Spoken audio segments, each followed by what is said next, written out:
Julia here from JM Squared Vintage. Welcome back to the channel. I'm here today with the bins haul. This was another crazy hot, crazy crowded day at the bins, but I managed to find some really cool, interesting pieces, some interesting vintage, some really great brands to talk about. Despite the fact that I was fighting for like every little inch that I could get in the bins, we've got ourselves a lot to talk about here. But before we get started here, guys, if this is your first time here, if this is your first time stumbling on this channel, first and foremost, welcome. I am Julia, that is my name. We talk all things thrifting and vintage and the business of reselling on the internet here. If that sounds like something that you might be into, consider hitting subscribe down below. I would love to have you along on this journey.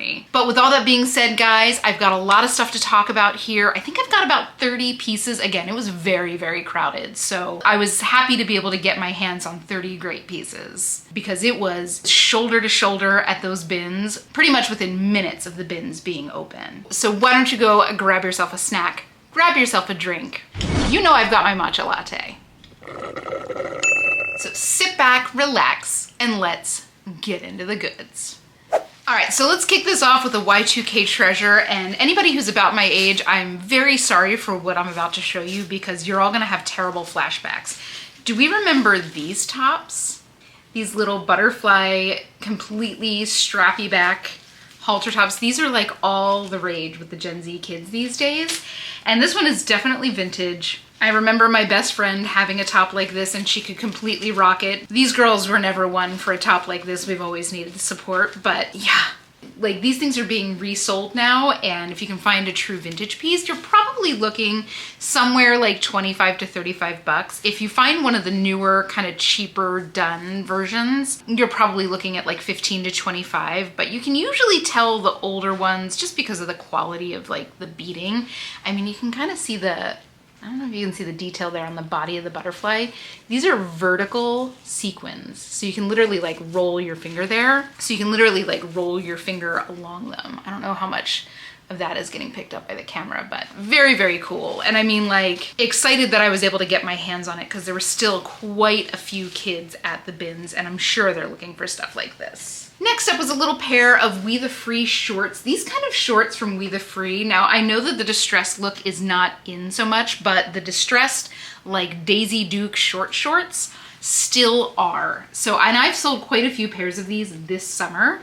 Now, are these selling for like $45? No, they're probably gonna sell for about $25. And honestly, I think I sold 2 or 3 pairs of these over last winter because, you know, vacations happen all year long. These are a size 27, probably about 25 bucks. As of right now, with us going into fall, this is really the only kind of distressed denim that I'm gonna play in. Really for the foreseeable future, because that seems to be about where the limit lies. Next up, this is a little bit of a bolo brand too. Something that I was not familiar with, but when I felt it, I was like, this just felt really high quality. The designer on this is Roberto Kina and made in Italy. The quality, this is 100% cotton. The quality of this is really, really nice. This is kind of like just like a cropped tank top. It looks like it was kind of fashioned to look like an elevated version of like a cut-off wife beater. Can I say that? Are we calling it that anymore? Tank top, men's undershirt. But the thing that I really loved about this, like, you know, I love the details. Look at the seaming on the side here. There's just like the tiniest little peak of yellow. Those kind of details just make my heart go aflutter. Very expensive brand. Now this is obviously one of the less significant pieces that they make. This is, again, probably about the smallest piece that they make. I'll probably see somewhere between like $20 and $30 on this. Keep your eyes out for that label. Let me know if you've ever found anything from them, because I had never heard of them before, and it was just one of those like, I'm feeling the quality moment, so let's take this back and check on the brand. But let me know if you've ever had experience. I'm interested. Directly underneath that one, there was this cute little top, and this is from Bella Dentro Intimo, again, made in Italy. This one I think is Y2K vintage. This just kind of has the feel of it. It's really nice quality cotton. I like that it's got this little bit of like a baby doll silhouette here. I think that this was maybe meant to be a sleep shirt, but I can 1000% see this being worn as a regular t-shirt. I particularly love the length of these sleeves. They're not too short. They're not like a little cap sleeve, and it's not too long where it goes like over the entire bicep. This is like a perfect length sleeve. And again, in fantastic condition. I'm not quite sure what I'll get for this. Probably 20 to 30 bucks on it, but anytime you see made in Italy and you feel the quality, because don't get me wrong, like there are things that are made in Italy, I'm looking at you, Brandy Melville, that are basically China quality. I don't know if you've ever watched the documentary Brandy Hellville, which I very strongly recommend that you do as resellers. If you've ever felt like down on yourself for what you're doing, you should absolutely give that a watch, because the documentary itself is about 50% about the company of Brandy Melville and the creepy owner and all of that. But the other half is about like fast fashion waste.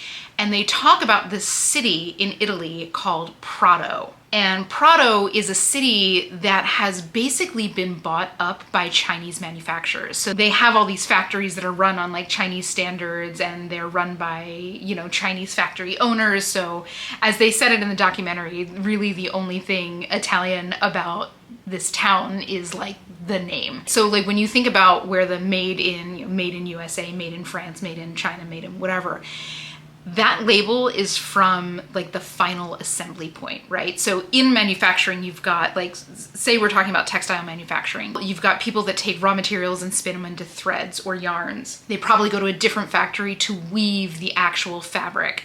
And then they go to a place where they cut and sew and do final assembly. And wherever that final assembly is done is where you get to say it's from on the label. So you can pretty much assume that anything from like Brandy Melville that says made in Italy, final assembly was done in Italy, but in Prato, in one of these Chinese-owned factories that are kind of working on the Chinese low-cost factory standards. So it's an interesting thing, right? But, you know, you can definitely tell the difference between a really high-quality cotton jersey and a super cheap cotton jersey. Like this one, actually, now that I'm looking at this, this is 20% wool. So, and if you're doing what we're doing, you have your hands on as many garments as you do, you can very easily tell the difference between like made in Italy, the Brandy Melville level, and then made in Italy, like this level. It's just a completely different beast. Anyway, required viewing for resellers. Please go and watch that. I can't remember where it's on. I'll put it down on the bottom of the screen. Go watch it. It will be a worthwhile, whatever it is, hour and a half. I had all the feels, and I'm sure you will as well. Next up, now this is a piece from Paige Denim. Now I don't pick up a ton of Paige. If I find one of their newer cut denim, I will pick them up. They're very, very expensive. I want to say their jeans are around the $200 mark. They're super pricey. I would first and foremost only pick up anything that has this label. Their older label looks kind of like script. I'm not quite sure when they changed it, but this is definitely something that'll tell you that it is a newer piece. This is in like flawless condition. It's just like a little denim, like a lightweight denim shirt. It's not quite chambray. It doesn't have like the flow of a chambray. I think this is 100% cotton. Yeah, it's 100% cotton, so it doesn't have any like tencel or anything in it that's gonna make it drapey. But I like the darker denim. It kind of goes with that Western vibe that is happening right now. Again, in like basically brand new condition. I will probably see somewhere like 30 to 40 on this. Again, I'm super selective with what I pick up from Paige. I found that with the jeans, condition can be an issue. They tend to do a lot of like kind of heavily stretchy denim, so I see a lot with like puckering on them in the stress points. Just make sure if you're ever buying something from the bins, or especially if you're buying something from the regular thrift store, that you check to see if there's any puckering on denim. I'll see if I can find a picture of what I'm talking about. It's basically just the elastic has worn out. Like that's the nature of elastic, right? Like you can buy the best elastic in the world, but it's still gonna have a maximum amount of times that it can be like contracted back. Fun fact, when you're talking about elasticity, it's not about the stretch, it's about the bounce back, which was like a little tidbit that kind of blew my mind.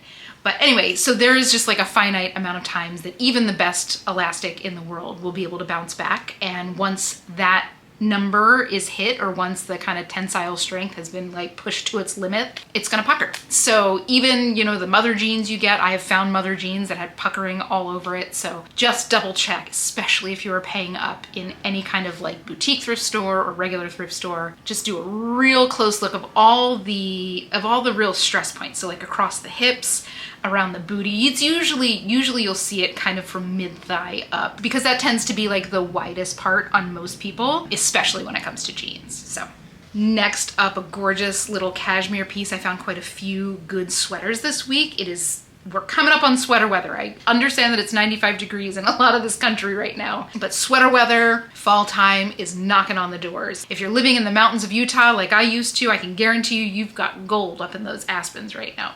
Anyway, this is from White & Warren, which is a pretty high-end sweater brand. Their sweaters retail for like $345 to $395. Like, they are pricey. And this is a polo style, 3/4 length, classic fit sweater. It's in perfect condition, again with cashmere. Always make sure you hold it up to a light source or a window or something like that so you can check to see if there's any moth holes. This is like flawless. I'm gonna guess that this hasn't been worn much. Now, on the resale market, White & Warren is gonna go for somewhere between like 30 and 60, depending on what you've got, but it's definitely a good quality brand. And of course, if you are in the market for cashmere, a brand to kind of have on your radar, especially if you're shopping secondhand, because, you know, if you can find something that would otherwise be $389 and you can get it for 60, 70 bucks, that's a steal. Even the little buttons are covered in cashmere. It's the details. Next up, this adorable little top from Maeve. This is an extra large, and I say this every time I find something that is above a size large from Anthro. I feel like I never ever find it. This is like 3 times in the last month that I have found a larger size from Anthro, and I'm always excited. This is a flutter sleeve.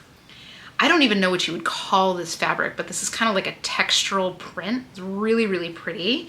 Kind of baby doll style, a little bit of a boxier fit. It's size extra large. These kind of tops in larger sizes from Anthro tend to sell very, very quickly for me. I think most of them sell within a week or two. That has been my experience. I know anybody in the Philly area is probably gonna have a little bit better data on larger sizes from Anthro just by the nature of being close to, you know, headquarters. So if you have the same experience, share it down in the comments below just to kind of confirm that, but always excited to do it. I'll see somewhere between like $20 and $30 on this. Again, it's kind of a springy, summery top, but even with that being said, I still think this will be a pretty quick sale. Next up, another cashmere sweater, and this is like a heavy cashmere sweater. It is very pilled, and I actually already started taking the clothing shaver to it. Actually, can you see the difference between this side and this side? I took the clothing shaver to this side, just like a quick pass, and that's what the other side looks like. I don't know how well that is picking up, but guys, if you don't have a clothing shaver, like, I always have a link to my tried and true Conair $10 or $15 Rockstar in the description. It is like one of the best investments you can make as a reseller or just as somebody who likes sweaters. You do not have to live with the pilling on your sweater. But this is from the men's store at Bloomingdale's. It's 100% cashmere. It's pretty like hefty. I wish you could feel the weight of this. It's ribbed, it's navy blue, it's a size large. These pills are coming off beautifully. Like, this is a perfect example of somebody who probably didn't have a clothing shaver, who did not need to give up a $300 or $400 sweater. I had to recharge my batteries in my clothing shaver, so I will finish this a little bit later. But I'll probably see for something like this. This is men's, it's navy blue, it's crew neck, it's got kind of all the classic things going for it. I'll probably see somewhere 40 to 50 bucks on that. And a note on the clothing shavers, there are cheaper ones than that run like $5 or $6. Don't waste your money on those. I've burned through a ton of them just with like casual use. There are also clothing shavers that are like $50 to $100. You do not need those. Just get the little Conair one that looks like this. This is the second one I've ever bought. The first one I bought in 2018, and it basically went through daily, fairly heavy use. I am a reseller, and it finally kicked the bucket, and I think it was like 2024, like early 2024. And it really only kicked the bucket because I took on something that was a little too heavily pilled and stuff just got into the blades that I couldn't get out. So one of the best like $10, $15 you can ever spend. Okay, next up we've got a couple Y2K gems. And this one, again, people around my age are gonna remember the duster sweaters with the tie fronts. So this is from Rampage, which is definitely a brand you wanna be keeping your eyes out for. Pretty much anything that is authentically Y2K is gonna be in demand, but anything that has kind of a name that people remember, Dollhouse, Trip NYC, Rampage. Rampage was kind of like the everyday cool girl brand, is major, but this is a full-on duster length sweater. It's tan, it's size small. It's in like flawless condition. And it's an Angora blend. Like when I picked this up, I was like, this kind of feels like cashmere. I don't know if you can see the texture on it, but it's got like a nice peach to it, but it is an Angora blend. Angora, nylon, acrylic, and spandex, but it actually feels quite nice and it's very soft, not scratchy. So something like this, I'm not quite sure what I'll get. I'll bet that I'll see somewhere north of 40 bucks on this because it is just kind of one of those like iconic, goes with everything, but still like very distinctly of an era, late 90s Y2K. Something about a duster does something to women, right? So I remember in college, I was big on like long jackets and duster sweaters. So I had these like chunky Frye boots, which is wild that Frye boots are like back in with such a vengeance right now. But I had these chunky Frye boots and I had these duster sweaters and you couldn't tell me anything. In my mind, was like fashion plate. I was the blueprint. I was iconic. In hindsight, I look back and I'm like, maybe not, but I felt great. Anyway, keep your eyes out for Y2K stuff, especially Rampage. Another one, this one I'm pretty sure is 90s. So this is a formal dress, of course. It's taffeta. It's got kind of a built-in crinoline. I don't know if you can kind of see that. This is from ABS Allen Schwartz. And I'll tell you one thing, and the first thing I thought of when I saw this, and it's like, first of all, look at this bodice. Isn't this beautiful? It's kind of seamed in at the middle, and this is a style that I've been seeing quite a bit recently. A lot of the times you'll see it kind of seamed in like this over the midsection and then have it blouse out a little bit over the bust. This is obviously fitted all the way through, but this immediately made me think, if you can remember, Gwyneth Paltrow wore that pink taffeta gown. And then it was a Trey Parker or Matt Stone, one of the two guys that did South Park, wore the same dress to another awards show. That's immediately what I've thought of with this. But this being pink and poofy and very minimalist, I think that this has a lot of legs. Obviously this can go, you know, formal, homecoming, prom. This can be quinceañera. This can also be part of a Halloween costume, of course. If somebody wants to go and be like Matt Parker, Trey Stone wearing this dress for Halloween, like that also works. ABS is, I believe it's Alan B. Schwartz. I'm pretty sure that they're still around today and they're pretty high end. These were definitely, I remember seeing ABS dresses and I saw them a lot in magazines and they were definitely on the higher end price wise. But I thought that this was a really nice find and it is, I mean, just in absolutely perfect condition. This was probably worn once. It's T-length, so it doesn't have like the dirt around the bottom that you see a lot of like, you know, formal dresses have. So I have no question that this will sell fairly quickly. I'm not quite sure on pricing, maybe somewhere $50 to $100. And I do think, again, with Halloween coming up and a lot of different like ways that I can keyword this, I think it'll go fairly quickly. It's a bulky piece and I'm always like hesitant to pick up anything that is this bulky. And I generally won't do that unless I think that it'll move fairly quickly. So we'll see. Next up, oh my God. Okay, so my heart jumped as I saw this as I was leaving the bins. I literally like left my cart, ran over to the bins, grabbed this out and just put it right on the counter because you have to take the chance. So I had seen that because if you are unfamiliar with what this logo is, that's Loewe, which is a Spanish designer, and they definitely have a sweater that looks like this. And when I got it home, I pretty much ruled it out. The thing about Loewe, you know, very, very high-end designer. The big thing with them is that their logo, it's 4 L's kind of in a square. And if you look at those bottom two, I can't really see what you're seeing. See how the lines touch like right there? And then the lines aren't touching right there? That's a big tell. So I'm sure that this is a knockoff, which is such a bummer. It's so cute. It actually feels quite nice, but there's no tags on the inside. There's no tag, you know, you gotta take the chance when you see something like this because you never know. I know I have stories of finding insane designer stuff at the bins and I know a lot of you do as well.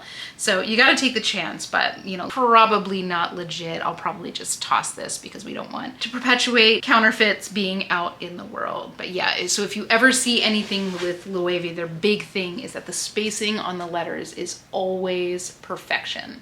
You can see just the difference between that one, like right there, and this one right here. That ain't it, sis, right? You win some and lose some. You gotta take the chance if you're seeing something like that at the bins. That's a $2 gamble I will take every time. Next up, this is a pair of leggings, and we all know that I'm not picking up a ton of leggings. Popflex leggings, on the other hand, are kind of an exception. Popflex is a brand that is owned by a fitness YouTuber named Cassie Ho, and her stuff is unbelievably good. She's really like heavily involved in the design. If you don't know who she is and you're interested in like the design process, especially when it comes to like athletic wear, you should give her a follow on Instagram. She goes through like her process and why she chooses this particular kind of waistband or why she chooses this kind of fabric. So that is the spell out logo there. This right here is the little logo that you'll see without the full thing. And her stuff has a cult following. Like these are full length pocket leggings with this really soft like brushed fabric. It's picking up all the lint from the bedspread, so here we are. And it's got like that classic kind of wrapped V waist that Popflex is known for. I'll still probably be able to see like $30, $35 on these,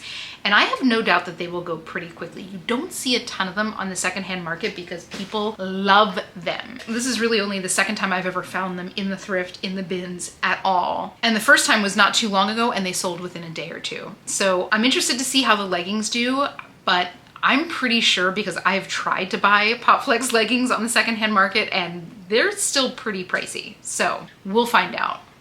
So next up is this beautiful dress. This is from Alberto Macaulay. Look at that beautiful chiffon with the black lace detail. This feels so like witchy. It's a size large. Alberto Macaulay is a pretty high-end brand. Like I don't know where they were sold. Everything I've ever found from him has sold really, really well. It's got this beautiful beaded detail on the bodice. It's got these lace flutter sleeves. I think this is something that I'll probably put on the mannequin to photograph. It's black and it's got a lot of detail, so I want to be able to like show that on a form. But this feels very fall, very witchy. You know, it's just got that vibe, and I love this print. Something about like a cascading floral print just kind of hits me in the feels. My 8th grade graduation dress, oh, I loved it. I got it on South Street in Philadelphia, and it was black and it had cascading florals, and really from that moment on, I've been a sucker for something like this. But yeah, I'll probably see like $40 to $50 on this. Again, Alberto Macaulay is definitely a brand to keep your eyes out for. Do check comps, but I'll tell you, anytime I've ever had something from him,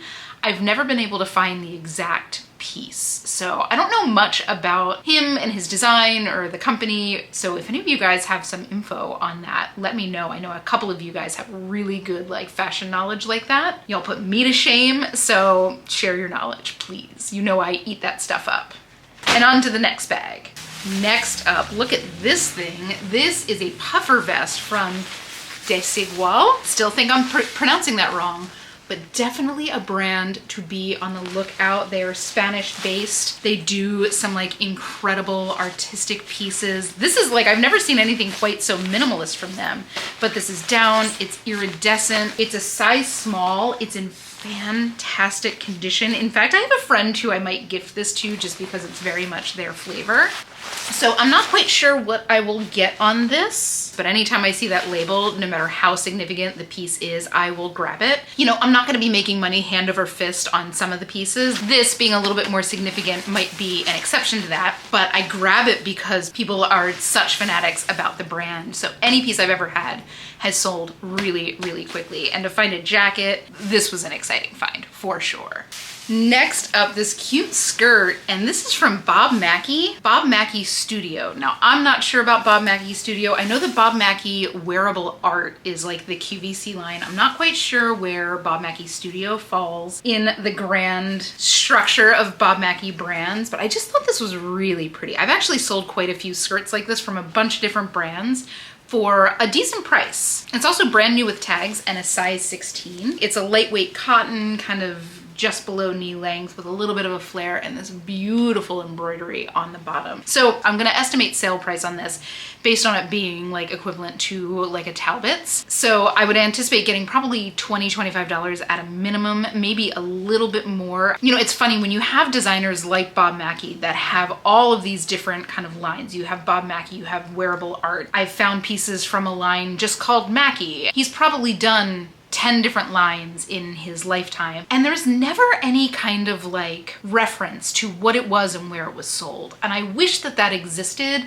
There's like the Vintage Fashion Guild that does a pretty good job at like collating the labels in case you're ever like trying to figure out the age of something. The Vintage Fashion Guild has a really great repository of stuff like that, but there's no like central place where I can say, okay, Bob Mackey did wearable art, and before that it was something else at QVC. I know that there was actually 2 names for the QVC line. Think about any designer like Jean-Paul Gaultier did Gaultier jeans, Jeans Paul Gaultier. Like, so there's all these different lines, and some of them existed for 2 years and some of them existed for 20 years, and we just have nowhere to see that kind of chronology. Maybe anybody with the knowledge can get on Wikipedia and start adding that in. I'm sure all of us resellers would be super happy to have a reference like that. Next up, we've got another formal gown, and this one is definitely 90s. In fact, I'm pretty sure I knew somebody who wore this to a prom that I went to. It wasn't with my high school, it was another high school. But this is just so familiar. It's that high neck halter look and this kind of iridescent fabric that was it was like very new and novel at the time. It was like an exciting thing. It's fully beaded. It's floor length, and it's kind of that fit and flare style. So iconically 90s. The brand on this is a Speed, which I'm not quite sure. This is definitely like a 90s vintage label. I don't know if they're particularly like high priced, but you can just kind of tell by looking at the label the age of it. But I'm not quite sure what I'll get on this. It is really pretty. This will probably go somewhere either closer to Halloween or into the winter season. It's in basically flawless condition. These beads kind of sprinkle all the way down. It's really, really pretty. It's a size extra large as well. You know, with the color, it goes holiday, it goes formal, it goes witchy. So there's 3 different pools of keywords that I can add into the listing to get this in front of the maximum amount of eyes. I'm not quite sure what I'll get on it. I have to do a little bit more research on the brand. Again, the tag actually looks pretty high end. It's not a name that I'm familiar with, and pretty familiar with formal brands, especially of yesteryear, because this was my time to be buying formal gowns. So we'll find out. Maybe somewhere 40 to 50, maybe somewhere a little bit north of that. TBD on this, but I just thought it was so pretty. Okay, next up, this is a vintage thing, and I'm pretty sure I'm gonna keep it for myself. I think it'll fit me. These are some vintage Tommy jeans carpenter pants. Look at that loop. These are probably from the 90s. They've got some staining on them. It looks like they were actually used for like work, and then somebody bought them and cut them off. Somebody actually put it this way: I love like a wide leg jean cut off at the ankle and just like let it rot. That's the exact words that they used for like a raw hem, and I, for whatever reason, just love that. If you've ever met me out in public, chances are I'm wearing a pair of wide leg jeans cut off at the hem where they're all nice and frayed. So I'm gonna get these cleaned up and see if they fit. If not, of course, I'll sell them. They're a good size. They'll probably go like 30, 35 bucks. But I think I'm gonna keep them for me because I love the Americana of it all. This was like my high school era. Carpenter jeans, Tommy Hilfiger. This was very much my formative years, but I don't have anything in like an off-white, so fingers crossed these work for me. If not, I know I'll be able to sell them fairly quickly. Next up, you guys know I love my weird vintage novelty cardigans. I will buy these anytime I see them. This is from Karen Scott. It's Karen Scott Sport. It's 55% Rami and 45% cotton. I'm still not sure if I'm supposed to say like Rami or Rami, but that's like a linen-like fiber, and it's just not been used really since like the 90s. This is the kind of thing that will sell fairly quickly for me. I'll get like $25 for it. That's about what I get for these kind of pieces, and it'll probably sell on either Depop or eBay. That has been my experience. Got that little gold whip stitch. Come on. Adorable. Everybody knows the grandma that wore sweaters like this, and they're landing in the thrift store and people want them. So like I said, these are the kind of things that always surprise me with how quick they sell. Now this is a smaller size, so that might slow it down a little bit. The larger sizes tend to go a little bit quicker, but things like this and like embroidered denim shirts, all day long I will be picking them up. Would I be paying up for them in the regular thrift store? Not like $10, I wouldn't be, but if they were like $4 or $5, I would still be picking those up just because they're such reliable sellers for me. Next up, we've got a little denim mini from Everlane. I like picking up Everlane. I definitely like picking up Everlane denim. I have seen a million little denim mini skirts going around this summer, and we still have plenty of warm weather in the South and on the West Coast to go. So now Everlane, just by the nature of its business model, isn't super expensive, really high quality for the stuff that you get. But this probably retailed like 60 bucks, and I'll probably see somewhere between like 20 and 30 on this. Size 28 in fantastic condition. And you can use classic and heritage and Americana and even Western for stuff like this. 100% I can see girls wearing something like this with some cowboy boots to a country concert, but I do love picking up Everlane. It's generally not going to be a really expensive sale, but it'll be a reliable sale. People know the brand, they love the brand, and they don't really go on too many sales as far as I know. So I know people are always looking for a deal on it. Next up, we've got this little fleece shacket from Pilcro. It is a size extra small, but I'll tell you, this is nice and oversized.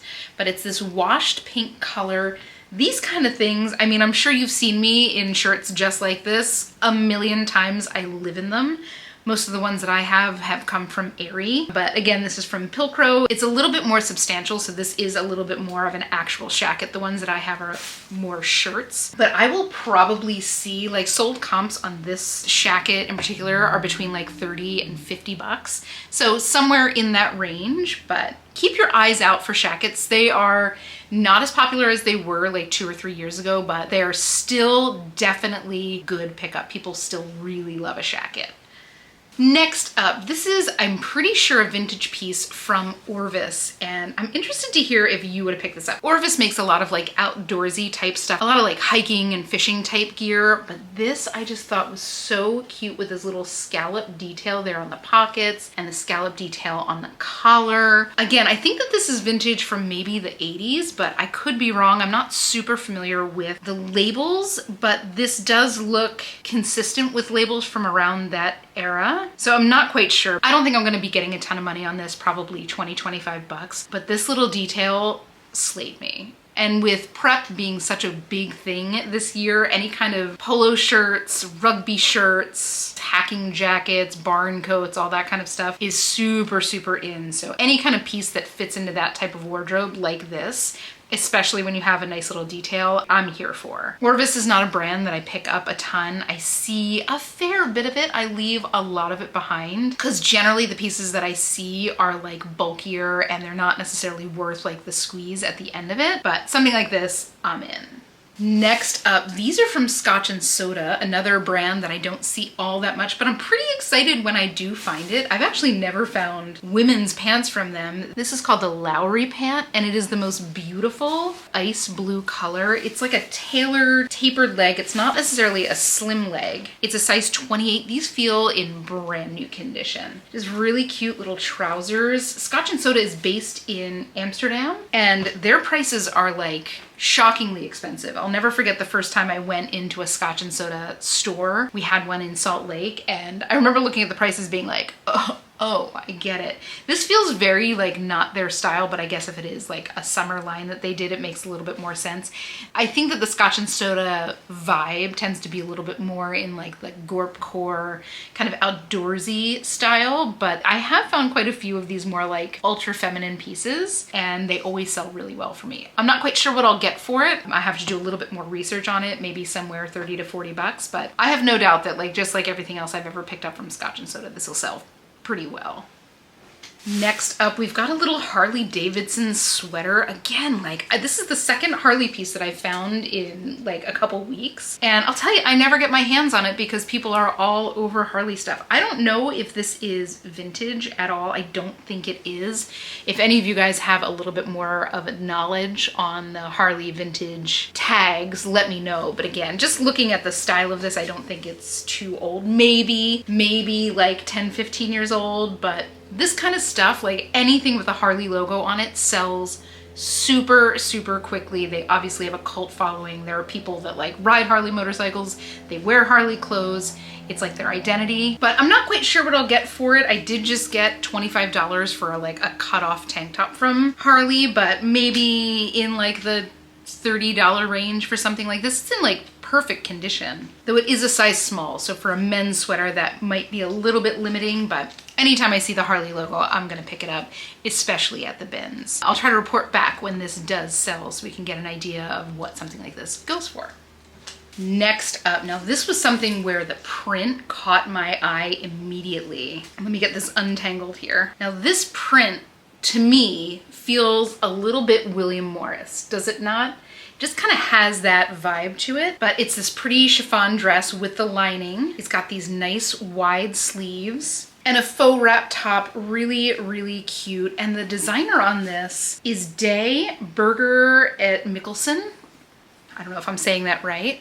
Every time I see Mikkelsen, I think of Mads Mikkelsen. I absolutely love the name Mads for a guy. This is a designer based out of Copenhagen. If you are not aware, Copenhagen is actually like a pretty hot fashion spot. You know, just like there is a Berlin style, there is a Copenhagen style, and it's pretty unique. And this actually doesn't fit in that mold. It tends to be a little bit more like androgynous, a little bit more of like a volume play. This is very, very feminine for something coming out of Copenhagen. Either way, it's definitely a higher end brand. Ooh, there's pockets. The fact that women still get so excited when we find pockets in our garments is upsetting to me, because there should be pockets in everything.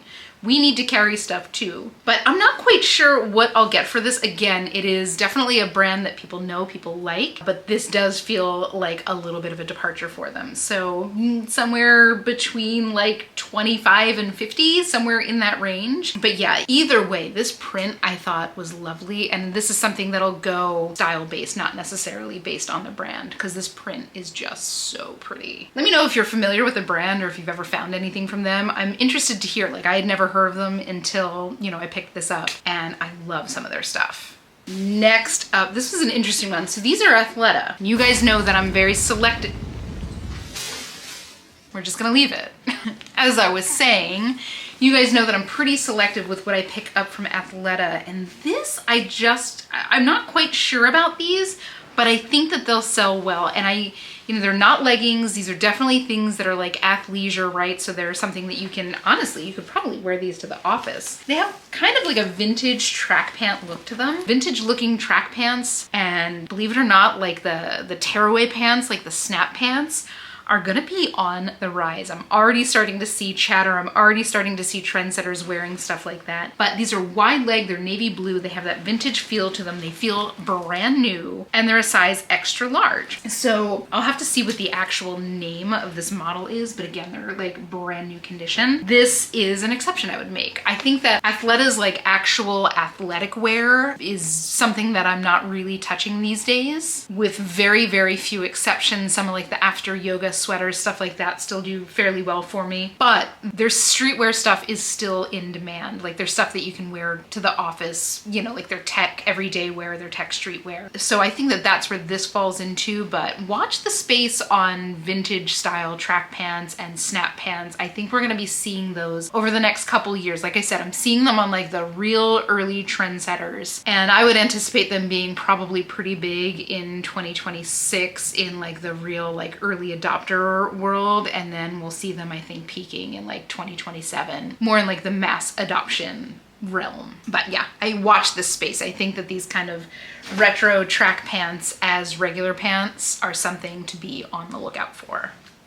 Next up, another vintage piece. This is from Diesel. And I mean, you know, anything from Diesel you should be picking up, especially if you're seeing it at the bins. This is kind of cool. This is obviously made to look like a safety shirt. It is safety yellow.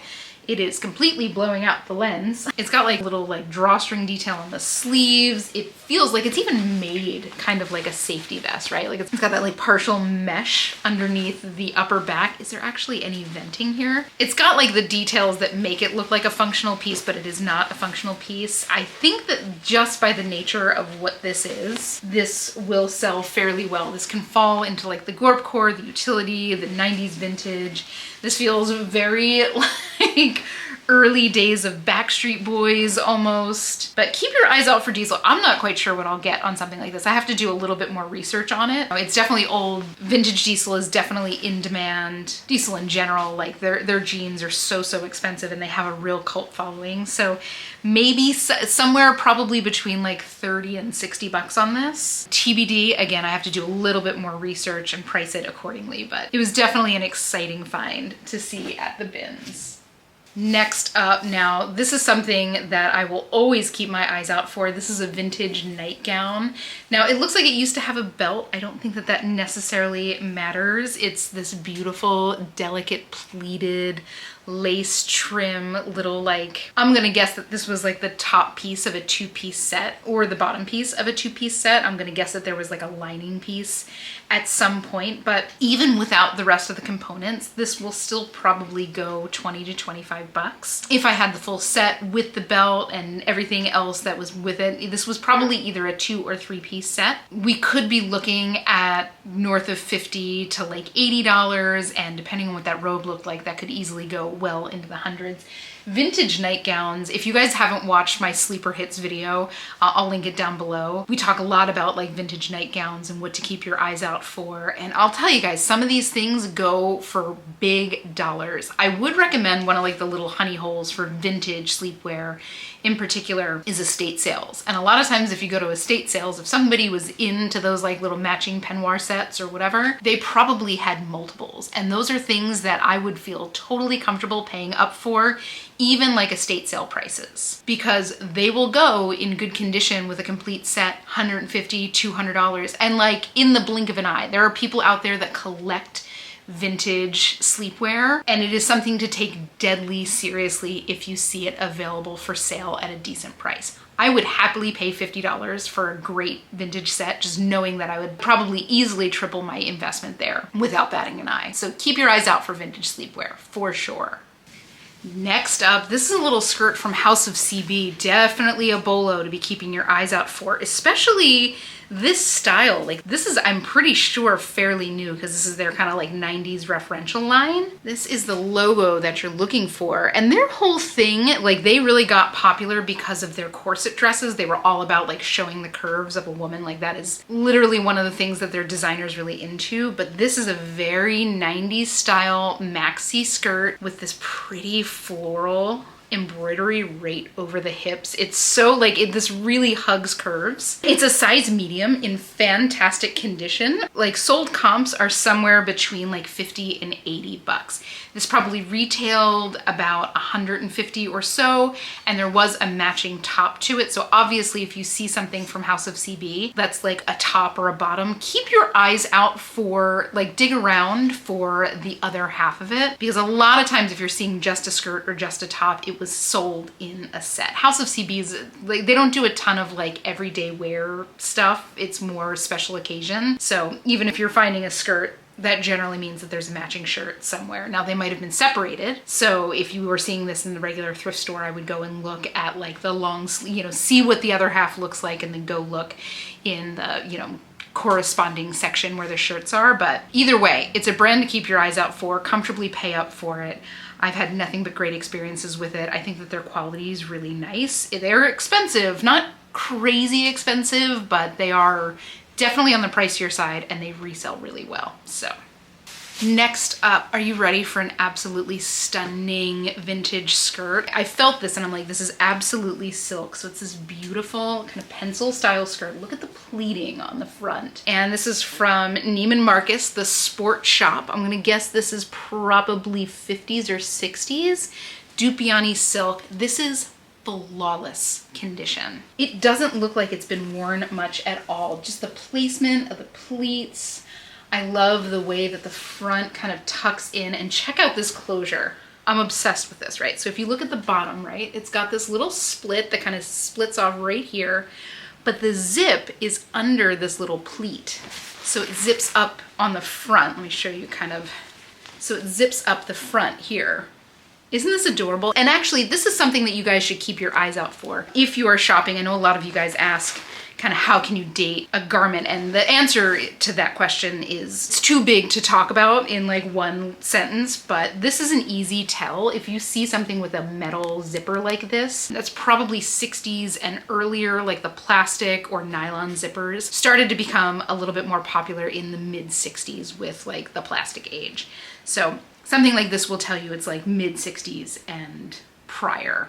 And if you ever have something like this that gets stuck, you can take the bottom of like a taper candle and rub it along. It should kind of lubricate the zipper a little bit, just little tips. But this is absolutely stunning. I'm gonna guess that this was probably custom ordered. It looks to be probably about a size 4.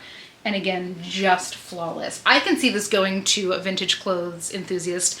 I can also see this going into like a costume house because of the condition. It's really just perfect condition. I'll probably see 40 or 50 bucks on this skirt. This is really something special. Like just look at the texture on that silk. It is stunning. And I mean, when I say flawless, I don't think that this is worn much at all. Next up, now this is a brand I can imagine a million people walking right past just because they look kind of weird. And that is Jhane Barnes. If you ever see that logo, you need to pick it up. Jhane Barnes is a designer that is kind of a nerd, like for lack of a better term. And her whole shtick was that she would literally make her prints using mathematical equations. And she's got a cult following for these pieces. I've only found, I don't know, 3 or 4 tops from Jhane Barnes, and they have always sold super quickly for like pretty surprisingly good prices for what the pieces are. But the funny thing is, of all the pieces that I've ever found, I've never found one that like, you can tell that these are like cosine waves. You know what I'm saying? Like you can like see the mathematical equation in those waves. Anyway, so it's an interesting story to tell, but do not walk past this label. Comfortably pay up for it, especially if you're finding something in really great shape, because there is a true cult following for her stuff. Well, and the fabric's woven in Japan as well. So it's a size large. It's probably 90s vintage, just going by the cut of this. I don't know when she stopped designing clothing. She does like interior work now, like interior design work, but she's still designing, just not clothing. I think she's doing rugs as well. But I want to say that she stopped designing clothing maybe like early 2000s, somewhere around there. I think most of the stuff that I've ever found has been like 80s, maybe early 2000s, but I'll probably see like 40 to 50 bucks on this. And I would not doubt that this will go very, very quickly because this is in perfect condition. I always get excited when I see this. And I know that this is a label that if you are not familiar with what it is and who she is, as a designer, you will walk right past. So don't walk right past this. And finally, this was one that I found like first thing when I walked in. This is a St. John little lightweight jacket. I think most of you know St. John. There's no fabric content on this jacket, but I think it is linen blend at least, if not fully linen. It's this pretty natural with this black floral pattern, almost like a negative floral pattern on it.